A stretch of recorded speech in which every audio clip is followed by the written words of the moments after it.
everybody, and welcome to Bourbon Bites, whiskey reviews with an 80s twist. I'm your host, Clifton, and today we are reviewing 4 brand new whiskeys. Now, some of these have been out for a couple months or so, but I haven't had the chance to do a review on the channel, so wanted to get caught up. These are all 2024 releases, so they are new-ish in terms of this year. And they spread across from bourbons to wheat whiskeys to rye to a really interesting finished whiskey. So I thought it'd be a fun one to do here tonight. If you're tuning in live, hello. Thank you for tuning in and joining. If you're not, if you're watching the replay, hey, I go live every Thursday at 7 p.m. Pacific, 10 p.m. Eastern. So hope to catch you here soon, but hope you're enjoying the replay. Yeah, how's everyone doing? I feel like this is one of those streams where I feel like it's a little more chill. You know, we don't have any guests or anything coming on. We're just hanging out. We can take our time with these reviews and just chat a bit. So let me know what you guys are sipping on in the chat. If you're watching the replay, let us know in the comments. I'm happy to check that out. Read every comment, of course. So, but yeah, hope y'all are having an amazing Thursday. Happy May. This is my birthday and anniversary month, so I like to have a good time in May. Yeah, so let's say hello to a few folks here in the chat. M is here. Good to see you, M. M is one of our incredible mods. Taste and Sensibility. What's up, Doug? Good to see you. Taste and Sensibility, another great whiskey tube or just YouTube channel in general. I'll go give him a subscribe. Zover joining from Twitch. Good to see you. Yes, we're also streaming on Twitch again.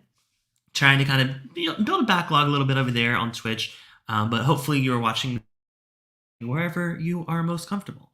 So whether that's YouTube or Twitch. I used to go live on Facebook. It's kind of glitchy when you're scheduling them. So I'm like, we'll keep it YouTube and Twitch for now.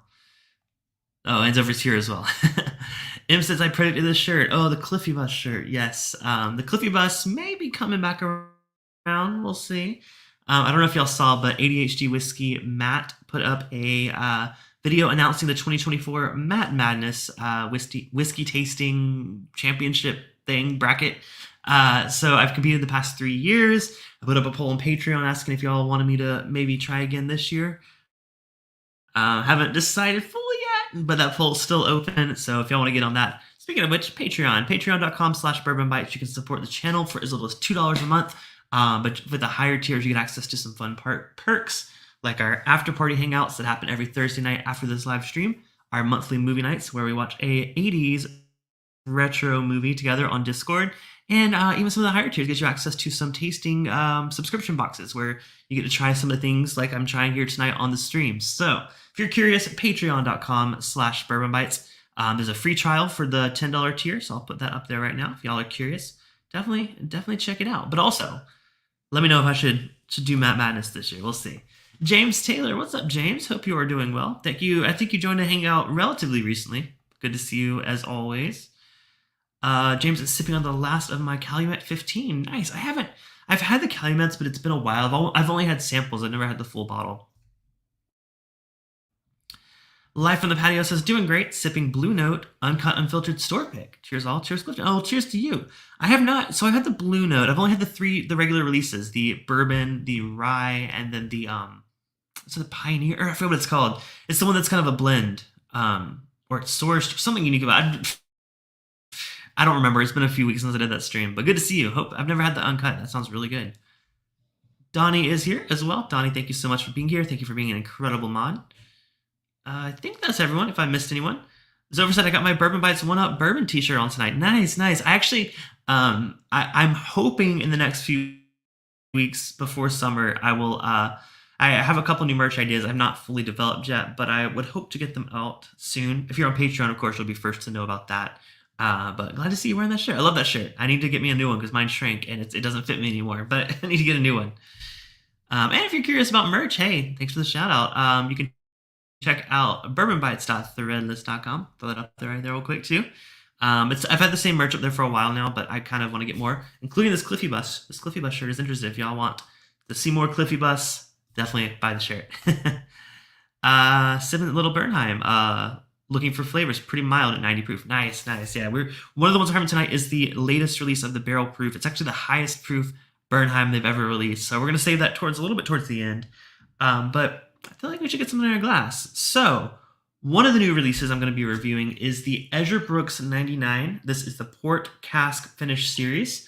So this is Kentucky Straight Bourbon whiskey finished in port cask, 99 proof. But I figured, to kind of set myself up for that one, I wanted to kind of remind myself of the regular Ezra Brooks 99. So I actually picked up the sample bottle a while ago. I never actually drank it.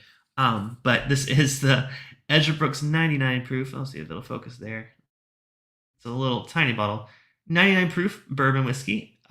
This is just, I got this at Total Wine. I think it was like $2 or $3, but the regular release is very, very affordable too. So I wanted to kind of set my palate with the original before we moved on to the port cask, because I feel like it's only fair to do a direct comparison there. So let's go and get the regular port, and I'll pour the port cask along beside it. Now, Ezra Brooks is a brand. They are owned by Lux Row. In terms of where it's actually distilled, that's a wonderful question. It's distilled and aged in Kentucky and bottled by Lux Row in Bardstown. In terms of where the actual distillate is from, they've kind of switched around a bit. Lux Row at one point was sourcing from Heaven Hill. I don't know if they're still doing that or not. It just says distilled and aged in Kentucky. So they're doing some of their own stuff now. So I can't tell you for sure if this is their own distillate or this is sourced, but I do know it comes in at a very, very approachable price point. So let's go and get poured at the same time so they can have a chance to open up a bit. Of course, we're starting at 99 proof. Everything we're drinking tonight is above 90 proof, so going to be a good one. Like I said, I like to celebrate in May, birthday and anniversary. Let's see. What's going on? Sipping Crinton? Bourbon. Also, hi, Bourbon Nerd. I almost said Bourbon Noob, but there's someone that's normally in the chat, Bourbon Noob.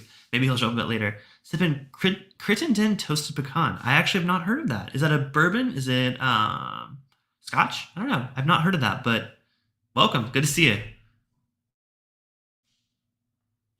Stogie Batch. Wow, what is this? I'm very curious now. The Bourbon Bitch in the chat. I don't think I've seen you before, but good to see you. Welcome to the stream. Love your name. But good to see you. Also, some new folks and some regulars. I appreciate y'all tuning in tonight. So let's go ahead and just try the regular Ezra Brooks 99 and kind of set our palate with that one. Now this one, I had their website here. I don't know pricing wise. I'm just curious. Do you guys know like what this goes for in your area? I'm curious. I think it's very, very relatively affordable. I was on their website, but it just shows me where it's available. Not necessarily pricing or anything like that, but it's all good. Let's see. Let's see on Cask. Here we go. Ezra Brooks 99. Nope, sold out. Oh, must be getting harder to find these days. Let me do a quick search just to see so I can get my pricing right. So Ezra Brooks 99 is $24. Okay, that's what I thought. I knew it was relatively affordable. I think I paid $1 or $2 for the sample bottle, but so $24, 99 proof. There's not an age statement. We do know it's at least 3 years old. It's a straight bourbon whiskey, and it's Lux Row. So let's go ahead and give the regular Ezra 99 a nose. Just a bit of a reminder. I don't know if I've officially reviewed this on the channel, but if I haven't, well, here's your review. Nice, really nice. The oak profile on that is pretty distinct. I mean, for something that doesn't have an age statement, that you would think it kind of be a lot more sweet with the corn, but really, that's got a really nice, a bit of like the toasted marshmallow kind of note that I wasn't expecting for a $24 bourbon. That's surprising. That's actually a really good starting place. This was actually pretty highly regarded. I'm seeing reviews of it, just the regular Ezra Brooks 99, saying it's a great value pour. And I think based on the nose, I might have to agree with that, but let's go and give it a taste. I'm not really reviewing this fully, but we're going to just set our palate with this. Let's give it a try. Thank you all so much for tuning in. Hit the thumbs up button if you're ready for a good show tonight. Cheers.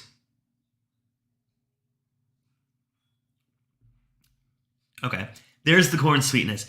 I was very surprised. I was like, why does this smell like an older whiskey? Nose, it kind of gravitates towards that toasty kind of like a mix of like an older oak, but also like that toasted marshmallow note that I get on a toasted bourbon. So I was really expecting, I think I set my expectations really high based on the nose because I was like, this smells so good. Palate wise, it's fine. It's very corn forward. It does taste a bit like a younger bourbon, but coming in at 99 proof, that's a very great proof point, especially for cocktails. If you love spirit forward cocktails, I love around 100 proof spirit. 100 to 110 is my sweet spot for cocktail whiskey. This one though, even on its own, it's sweeter. It's a little less defined of a note or of a palate than the nose was, but it's solid. I mean, for that price point, $24. Yeah, no complaints there. Really, probably one of the better buys at that price point. In terms of trying to peg the distillery, I can't really tell you. It doesn't taste necessarily as much like Heaven Hill as I remember. So maybe this is some of their own distillate now, or maybe they're working more with Indiana. Oh, no, it says distilled in Kentucky. So actually, I don't know. Maybe it's Luxor's own distillate. I know they do have stills there. They never distinctly said like, oh, now we're distilling our own, because it does say bottled versus, it says bottled. I feel like they wouldn't say bottled by them if it was entirely their own distillate. Just a guess. But very good, very solid. So let's see how the Ezra 99 compares to the Ezra 99 Cask Finish series, the first in the release. This is the port wine cask. I showed the bottle a little bit earlier, but go ahead and show you guys again. So like I said, this is the new special Cask Finish series. I assume they're going to come out with more of these. This is, oh, come on, why is it focused? There we go. Oh, come on. It literally just focused. There we go. So this is the first, I believe, in this series. It's a Kentucky straight bourbon whiskey finished in port wine cask. I don't know why. I think my lighting here, it changes every day, I swear. But this one also just says distilled in Kentucky, but also bottled by Luxor Distillers. No H on it. It is sour mash, which is interesting. Yeah, that's all we really know about it. But pricing for this one, I do have a press release. Oh, maybe I forget that I have these. These tell me a lot of good info that I feel like may not be on the website. Let me check that. Let's see if it can tell us a little bit about where this is from. The latest edition of the Ezra Brooks brand family, the 99 Port Wine Cask Finish. This actually just came out in April, so this is brand new. It says it's finished in port cask from Portugal for 6 months. Yeah, spicy rye bourbon. So it's a rye bourbon mash bill. Price point's $35, so just a little bit more than the standard Ezra 99. But of course, you expect that with the finish. Usually finished whiskeys are a bit pricier. There is a mash bill, 78% corn, 10% rye, 12% malt. Curious if you sleuths out there can tell me where that mash bill's from. Maybe that will tell us where this is from. It can also be a custom mash bill as well. Yeah, and bottled at 99 proof. I think that's about all the info we have here. This gives you some tasting notes. Yeah, let's go ahead and go to the 99 port finish. Now, of course, Luxor is owned by MGP, which is why I thought, like, for a second, maybe it's Indiana, but it does say distilled in Kentucky, so we know that for a fact. Steven Sussman, good to see you, Steven. It's been a minute, man. Hope you are doing well. Steven's one of our OG patrons and supporters of the channel. Hopefully, maybe an appearance in the Hangout. Maybe. We'll see. Swan is here as well. Hello, Swan. Good to see you, my friend. Chris Tats all the way from Australia. Hey there to all on the Cliffy bus. Well, maybe the Cliffy bus needs to retire. That's what ooh, that was loud. Sorry. I put a poll up on Patreon if the Cliffy bus should retire, because he's been trying every year at Map Madness and he's just not been succeeding. So let me know if he should. Prescription Bourbon in the house. What is up? Good to see you. He said he did a Rebel pick at Luxor that was their own 5-year-old distillate. That was a year and a half ago. Okay. Yeah, I know they've been working on it, but they never officially announced. They've never officially announced that they'd switched to their own distillate. But to me, that doesn't taste like what I've had from them before. So maybe it is their own stuff now. All right, enough chatting. Let's get into the port cask. I'll say color-wise, it is a little bit darker, what you would expect from a port cask. Not noticeable unless you're looking side by side, but there's definitely some influence from that port on the color. It's hard to see on camera, but I do notice it a little bit more. Like I said, 6 months finished in port, so it's going to be a little bit. Hopefully, maybe that gives it the edge in terms of the age. I feel like the age on the regular one was a little lacking, but let's go ahead and give this one a nose. Oh wow, very different. I mean, yeah, that's a whole different whiskey than on the nose. The nose of this one was that toasted marshmallow. This is straight up that wine cask, that port cask. That's the dominant thing. I mean, you can still tell it's a bourbon. You know, you're not nosing like actual port wine, but it has, instead of that toasted note, it's all red fruit. To me, port sometimes getting like a fig note, like a To me, when I say fig, I mean like fig Newton because I don't just eat figs regularly. I just think of that, but it's kind of a mix of that cookie and that yeah, that red like raisin kind of note as well. Honestly, if we were thinking about if we were talking about where these were from, this smells more traditionally like a Heaven Hill product. Again, I don't know.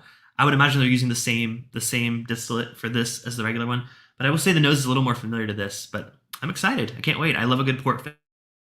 Let's go ahead and give it a try. Cheers.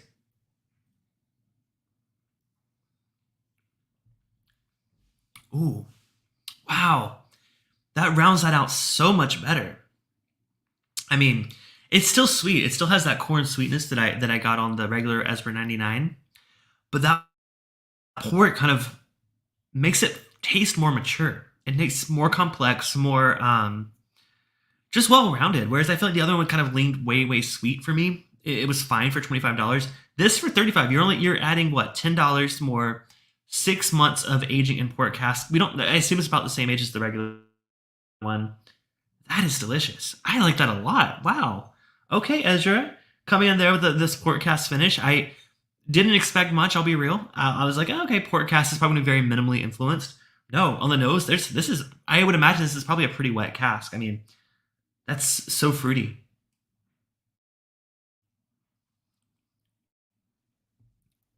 Hmm. Yeah. Wow, this is a surprise. I mean, honestly, for the price point, it's probably one of the better things I've tried all year. Um, yeah, I gotta make. I do my list of my top whiskeys of of every year at the end of the year. I'm gonna have to remember this one because that's a surprise. I was not expecting a $35 whiskey to taste that good.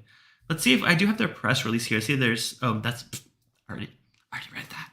I had the digital version pulled up. I'm like, oh, more info. No, it's literally what I just read from the paper. But what tastiness do they see? Let's just curious what they're saying here about it.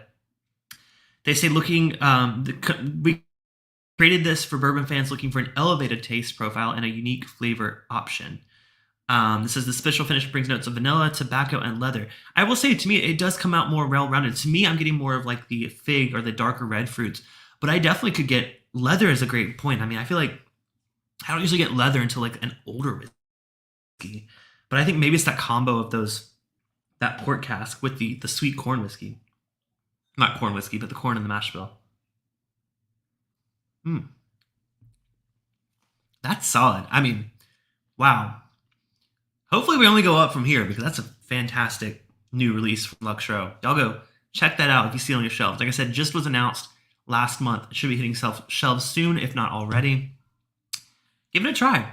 Especially even if I was gonna say if you don't like port cask finish stuff, you might not like it. But to me, I do like it. I wasn't expecting so much influence from the cask. I think maybe the 99 proof helps because it kind of is expressing more of those flavors. But that's really good. Have y'all had this? Is it? I know it's like literally brand new, but let me know if anyone has had this or if you're interested in picking it up. Would love to hear. Um, if you're interested or if you're like, I'll pass on it. But so far so good. All right. Wow. I feel like I'm speeding through these, but I've only really reviewed one whiskey, so I can take it slow. The Cliffy bus is ready to roll, I guess. Yeah, I really like that. And I'm trying to think of where to go next because well, you saw the thumbnail. You know what I'm reviewing. I have the new re-release of Bulleit 12-year rye. Now, this one was a release from about 5 years ago. They came out with one of these, and then they kind of discontinued it for a bit. And I missed the first release, so I never had it. But oh my gosh, I need to scoot back. But this is the newest release of the Bulleit 12-year-old rye whiskey. Now, Bulleit does source this. This is Indiana rye whiskey, but 12 years old. That is old. I don't think I've ever had Indiana whiskey that old. My favorite brand that sources from MGP for rye is Templeton. Templeton 10-year rye is one of my favorite whiskeys, and that's $90. This is the 12-year rye whiskey, and I think the price on this one's a good bit cheaper. Let me see. Let me go to the press release here. Yeah, so this came out originally in 2019. It won the 2019 San Francisco World Spirits Competition a gold medal. So they brought it back. So this one's bottled at 92 proof. So it's kind of confusing because it says 95 on it, but that's referring to the 95.5 rye mash bill. So it's 92 proof. But they say that this one actually has up to 17-year-old whiskey in the blend, which is crazy. The youngest whiskey in here is 12 years old, but it has up to 17-year-old whiskey. Shall I mention this is $55? So very, very approachable price point. I'm really curious to see how it does. It is lower proof than, like I said, my favorite, which is the Templeton 10-year. But I'm really curious to see 12-year-old Bulleit rye whiskey. People sleep on Bulleit. I mean, $55. I don't know how they do that. I guess it's just they're such a huge brand, right? How can you put a 12-year-old rye whiskey for $55? I'm very suspicious, especially if it has up to 17-year-old whiskey in that blend. Oh, you don't have to ask me twice. I got to pour this and give it a try. As soon as I saw it show up, I'm like, I got to check that out. Cannot believe they're offering 12-year-old Indiana rye whiskey.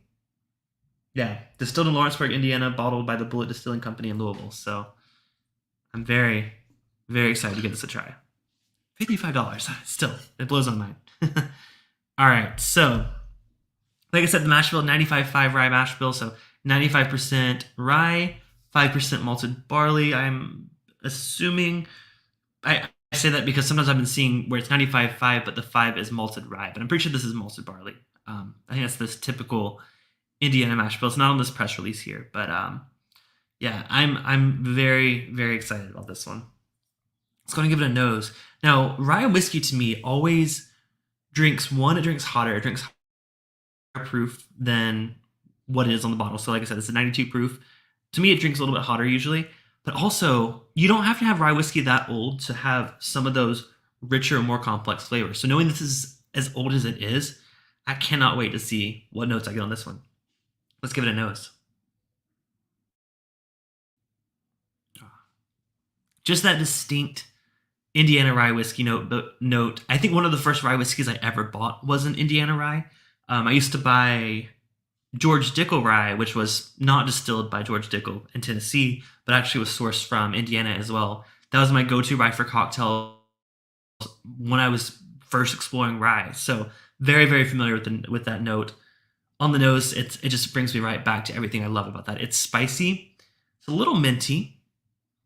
This one almost has, maybe it's coming from the age, but it has a bit more of a, it's more of like a menthol. It's less of like a bright peppermint, like really, fall or Christmassy note. This is almost more of like a soothing, like I don't want to say Vicks vapor rub, but it has a little bit more of that like more mellowed out kind of note. It's less like, does that make sense? Like, because with peppermint, you may think of it as like bright and sugary, sweet. This one's a little more like chilled out. I definitely get tobacco on this. I know we said tobacco was a tasty note on the last one. I didn't necessarily get that on the Ezra books, but really this smells like, raw, like unsmoked tobacco, which is my favorite kind. I'm not a smoker, but I love the smell of just raw tobacco. I love candles. Smell like that too. I don't know. I didn't even grow up around it. It's not like a nostalgic smell to me at all, but it's just like, I don't know. I love smelling cigars way more than I like smoking them. Yeah, but I don't normally get tobacco notes on rye. I'm very, very excited to give this a try. I mean, I'm loving the nose. I immediately knew it was rye, but there's something a little different to it, which most likely from age, but let's give it a try. Cheers.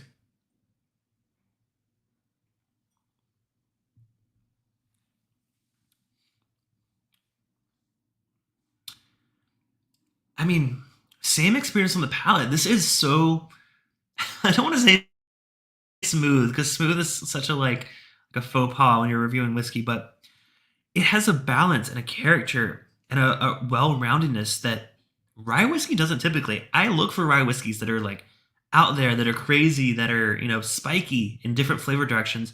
This, it lingers on mid palate. I mean, this has some character to it. This almost drinks like some of the rare whiskey I've ever had, especially in the world of rye. There's a quality that I always describe as like a limited edition quality that I associate to certain whiskeys, whether they're limited editions or not. Just something about the palate when I drink something, it tastes like something special. It tastes like something different than what, the thousands and thousands of labels on the shelf.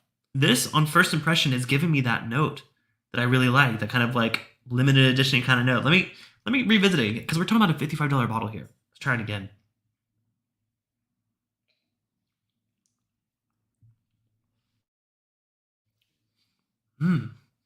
Yeah, I'm still getting that oakiness. I think honestly, what it could be is normally with rye whiskey, I don't get as much oak because it's so overpowered with that rye grain. This has some of those notes that I normally associate with an older bourbon. It's like a drier, oakier, little bit like potpourri kind of flavor to it, but it's not like spicy in the way that a typical rye whiskey. It's mellow. It's really, I mean, I don't want to say complex. It's just good. It's solid. It's smooth.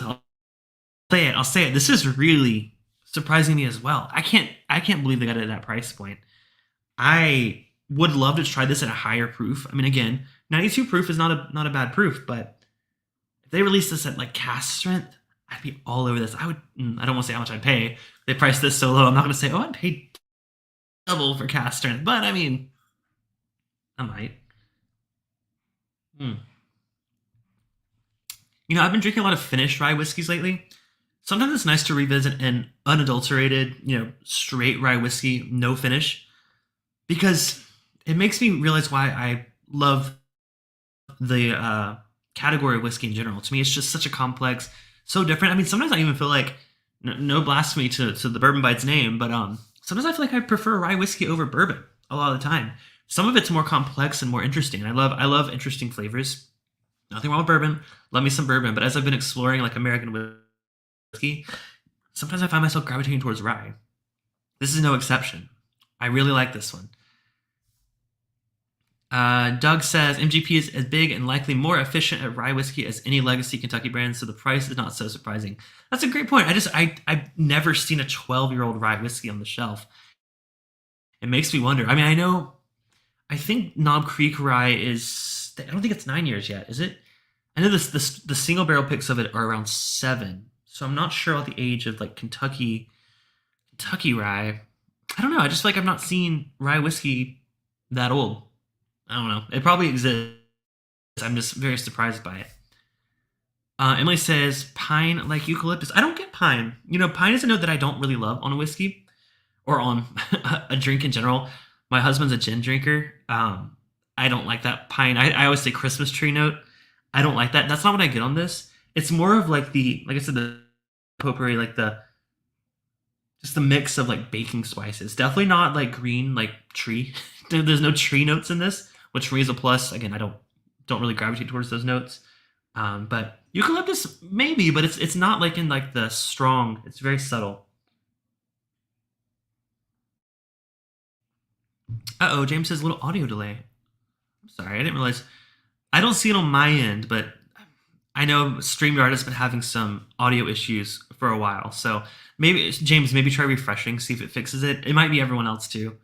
Eucalyptus, because I said Vicks. Gotcha. Okay. Yeah.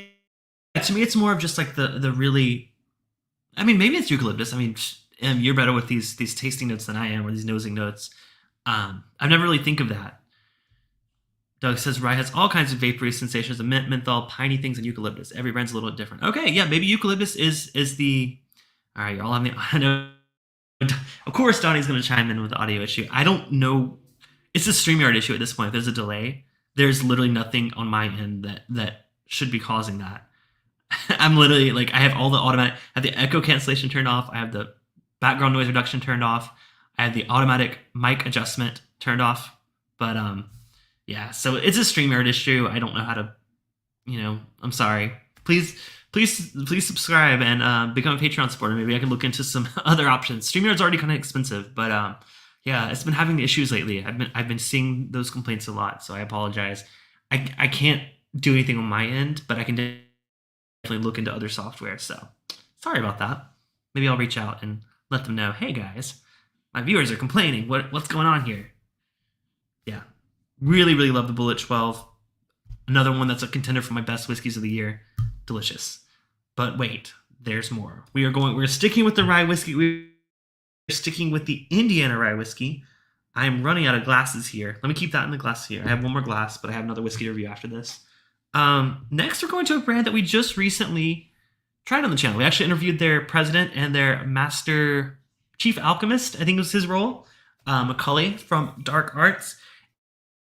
I noticed they had a release that he mentioned during the stream, and I was very, very curious. So I checked my local liquor store, which is K&L Wines here in Southern California, and they happen to have that very expression. So if you watched that stream, or if you didn't, Macaulay mentioned a rye whiskey they've been working on that they're calling the Blunt blend. Now, you know how a lot of whiskey makers are doing like cigar blends, things that are meant to be paired with cigars. This is that, but meant to be paired with a different type of smoking. That's all I'll say. Don't want to get demonetized here. This is called, this is the 7-year-old rye whiskey. It's finished in Madeira cask and an Armagnac cask. So really interesting cask finishing here. Again, 7 years old, pretty decently aged. That's a good age of rye whiskey, honestly. 112.8 proof. They have a sticker here that says Dank Arts, also with a theme here. Let's see. Did I say anything about it specifically? It's distilled in Indiana, so we also know that this is Indiana MGP rye whiskey. A little bit younger than the 12-year-old, which is crazy to say because that's crazy old. Yeah, M gets the deal here. Now, I will say I've not tried the pairing myself. I'm in California, so I totally could. I just, like I said earlier, I don't like smoking anything really. But you know, I got a bottle here. Maybe I'll try it sometime. Maybe not on a live stream. Again, I do not want to be demonetized. But I am very familiar with that flavor profile. I haven't really thought of it like that. I'm not a smoker in any capacity. I'm not a toker. I don't know. That's probably not allowed to say that. I'm trying not to say it so I don't get demonetized. But yeah, I don't partake in any other kind of things. Alcohol is my vice of choice. But I've tried it, so I think I'm a pretty good judge for this. So let's go ahead and give the Dank Arts Blunt Blend a nose. It's just fun to say. By the way, price point on this, I think I paid $80 or $90 in that price point, but it is a finished rye whiskey and it's a cask strength. Let's give it a nose. Fortunately, this smells. There's no dankness in the glass here. I mean, it doesn't. To me, it does kind of have a bit of that tobacco note that I was getting on the 12-year rye. I was really worried this is going to smell like weed. Like, let's just say that. I thought it was going to smell like it. It doesn't. It does have a bit of that. Like, it's kind of combining some of those toastier, extra. It tastes like, or it smells like extra charred. So it's not necessarily toasty marshmallowy like the other one. It's a little bit of like an ashy nose. But it's combined with those traditional rye whiskey notes. Maybe a little bit of like tobacco leaf. Yeah, that's an interesting one on the nose. It's not jumping out of the glass to me as much as the Bulleit was as a rye whiskey. Like I said, the finishes are Madeira wine cask, and Armagnac cask. So some pretty fun. I love a fun cask finish.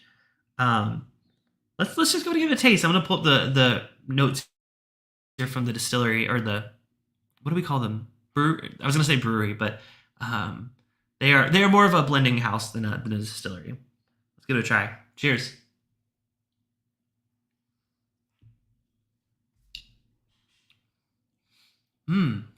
Oh, that's nice. The Armagnac really shines through. I've had some Armagnac finished things that I feel like never really maximized on that flavor profile. I think there have been bourbons. I swear I say this every stream. Rye whiskey does better with finishes. I'm going to say that. I'm going to commit to it at this point. Rye whiskey takes on the flavors of a finish way better to me, personally, than a bourbon. I would much rather drink a finished rye whiskey than a finished bourbon. Again, I'm just saying it. I think they're more complex, they're more interesting. This is good. This is definitely a complex rye whiskey. Those casks are really amplifying and changing and manipulating the notes that I love, but making me approach different flavor points at different points of my tongue, if that makes sense. It's sweeter in the mid palate. That the Armagnac cask to me really, I don't want to say balancing. This is the opposite of balanced, but in a good way to me. It's more like it goes in a bunch of different directions in my mouth. It's like a mind F. Let's try another sip of it.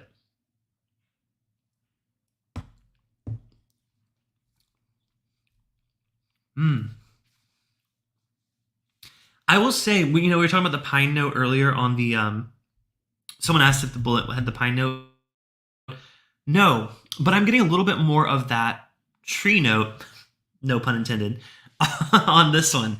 It does have a little bit more of that, I don't want to say earthy, but definitely more of like a grassy note that I think is more typical of rye whiskey. Maybe it's because it's a little bit younger.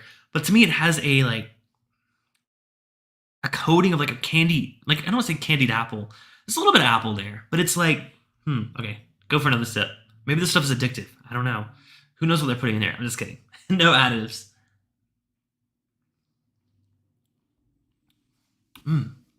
That's really good. I mean, I loved.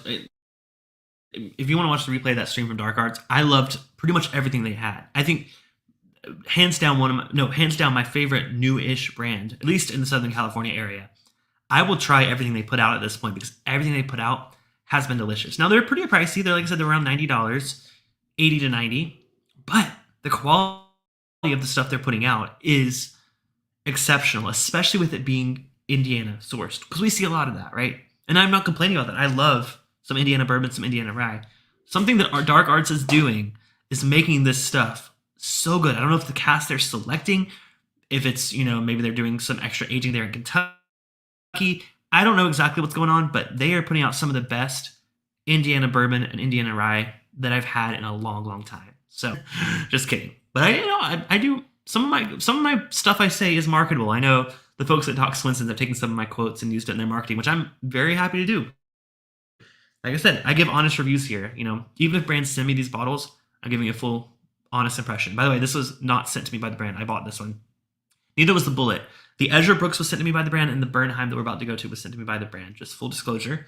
But I give honest reviews here. So, oh, Doug agrees. He thinks that rye is better than bourbon finishing. Glad that I'm not crazy with that. I really like it. That's fantastic. Again, just the quality that I expect from all the other Dark Arts I've had. This is right up there with it. I'm glad I picked up a bottle. So if y'all see the Dank Arts Blunt Blend, you give it a try. Let me know. If you do the pairing, let me know in the comments below if how that pairs. Like I said, I'll probably do it eventually, but I don't like smoking anything. I don't know. My parents were smokers, so it's like I've always kind of been turned off by smoke, but that's just me. I'll do a cigar every now and then, but like only with friends. So, but maybe I'll save some of this Dank Arts for special occasion.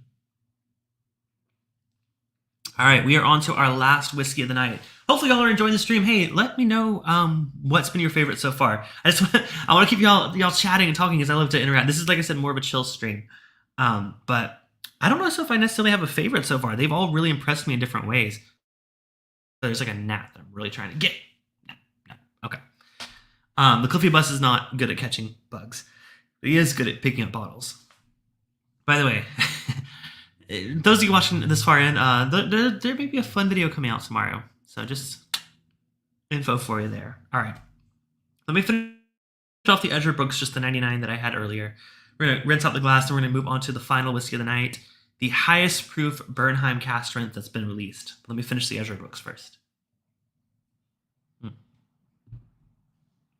Whew. 99 proof is no joke. You're trying to chug it like that. Rinse the glass a little bit. So Bernheim, do y'all like Bernheim? I think a lot of people may not be familiar. It's Heaven Hill's wheat whiskey brand. So it's not a wheated bourbon like their Larceny is. It's an actual wheat whiskey. So they recently started doing a barrel proof release akin to the Elijah Craig barrel proof, the Larceny barrel proof. They now have a Bernheim barrel proof. I think this is the third release. I've only tried one last year. But this is the third release of the Bernheim barrel proof.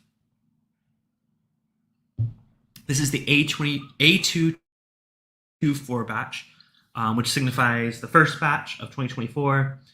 Technically came out in February. It's slowly making its way out there. But this one is 125.2 proof. Look how easy this label shows up. See, when you have a label like this, I can just show it so easily on the stream. The other ones are a little more complicated. 62.6% ABV, the highest proof, if I'm reading my sources correctly, the highest proof Bernheim barrel proof release yet. Now the mash bill, let's see what we can pull up here. The mash bill is 51% wheat, so it's a barely legal wheat whiskey. 37% corn and 12% malted barley. MSRP on this is about $65. But it's joining the ranks of the what I consider some of the top tier batched barrel proof products, which are Elijah Craig barrel proof, my go-to standard, as you probably can't see. I have a whole shelf dedicated to Elijah Craig barrel proof, one of my favorite whiskeys of all time. This is same distillery, just different mash bill. They basically swapped the wheat for corn in the mash bill, not necessarily because Elijah Craig's a rye whiskey, or a rye bourbon, but still, you get the point. Age range on this is about 7 to 9 years. There's no age statement on these. Recently with the Elijah Craig barrel proof, they've started putting an age statement on the bottles. Larceny still doesn't have an age statement. I think those are usually 6 to 7 years old, but this is 7 to 9 years old. Now I'm really curious because wheat whiskey to me, you know how I said rye whiskey earlier drinks higher proof to me? Wheat whiskey drinks lower proof, which when you're drinking 125.2 proof whiskey, you kind of hope it's a little bit lower proof. But we'll go ahead and give it a try, and let's give it a nose first, though. Let's not jump the gun there. Yeah. By the way, this one's only twice a year, if you notice about the numbering. Whereas Elijah Craig and Larceny are 3 times a year, the A, B, and C batch. Bernheim only releases an A and a B batch. Wheat whiskey, to me, it's so hard to pick up nosing notes because it's so... I don't want to say... People always say rye is a flavoring grain and wheat is not. I don't necessarily fully agree because I think wheat whiskey does have a unique note. But I will say it is way more subtle than what you're going to get on a rye whiskey.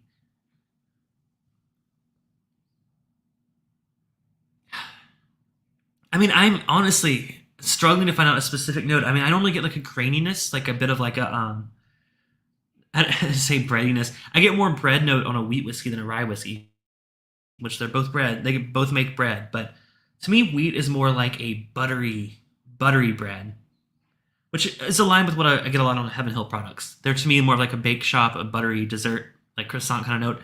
I don't want to say this smells like a croissant, but it's like in that realm, you know, got a little bit of that like toasted, yeah. Toasted butteriness is kind of what I would do on the nose, but it's really not fair because I don't think wheat whiskey shines on the nose. I think it shines on the palate. So let's give it a try. Cheers.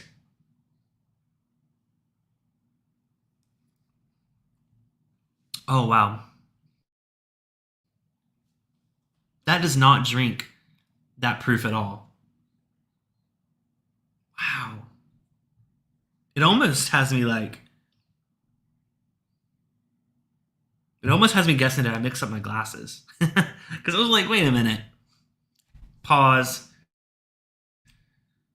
We're doing another glass because I don't. The Cliffy bus has arrived. I don't want to give a false impression if I somehow mix up my glasses because that drink's lower proof. That drink's like one of the Ezra books we had earlier. So let me just triple check. Take 2. New glass again. Nothing to label it, but whatever. Because that really surprised me of how low proof that drink.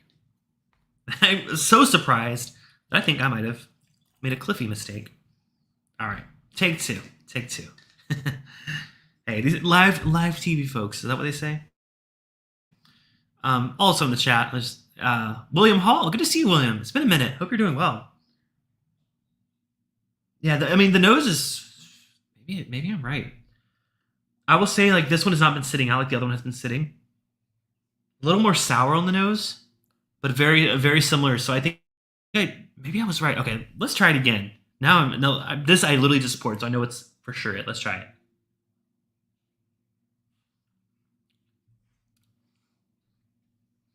That's it. Wow. That does not drink 125. If I had to guess the proof on that, I would guess like 100, maybe 110. Now, I've been drinking some higher proof stuff tonight. I had the 112 Dark Arts, but that drank 112 or higher. This does not drink 125. That's what I was... When I drank it a minute ago, I was drinking the same thing I'm drinking right now. Gosh, wheat whiskey really hides... That's dangerous. Like, I know people always say, like, oh, that's dangerous when it doesn't taste alcoholic, but to tell me this is 125.2 proof... I mean, you can smell the ethanol for sure, but like, on the palate, no way.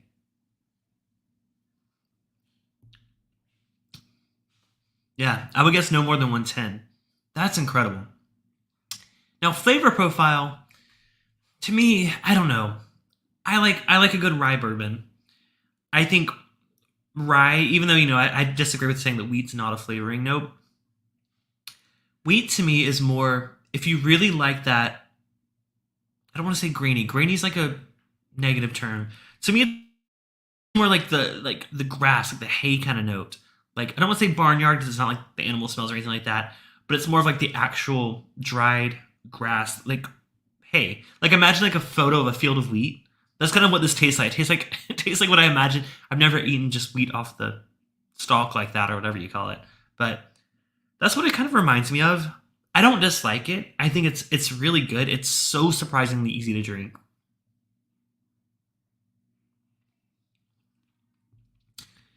Will I seek that out over Larceny Barrel Proof or Elijah Craig Barrel Proof? I don't think so. I think both of those for me personally rank a bit higher. I think they're more intense, more complex. There's nothing wrong with that at all. I think the price point 65 is fair. That's a completely fair price point. I'm just saying if you're deciding between like Larceny, Elijah Barrel Proof, or this, go with the other two if you've never had any of them. But curious to hear what you guys say. Doug says I can't speak to the Bernheim, but Larceny versus Larceny Barrel Proof is just not fair. Reviews of Bernheim Barrel Proof pretty positive. I mean, again, I'm not giving it a negative ranking. It's just flavor profile wise, not what I would gravitate towards. It drinks hot. No, it doesn't drink hot.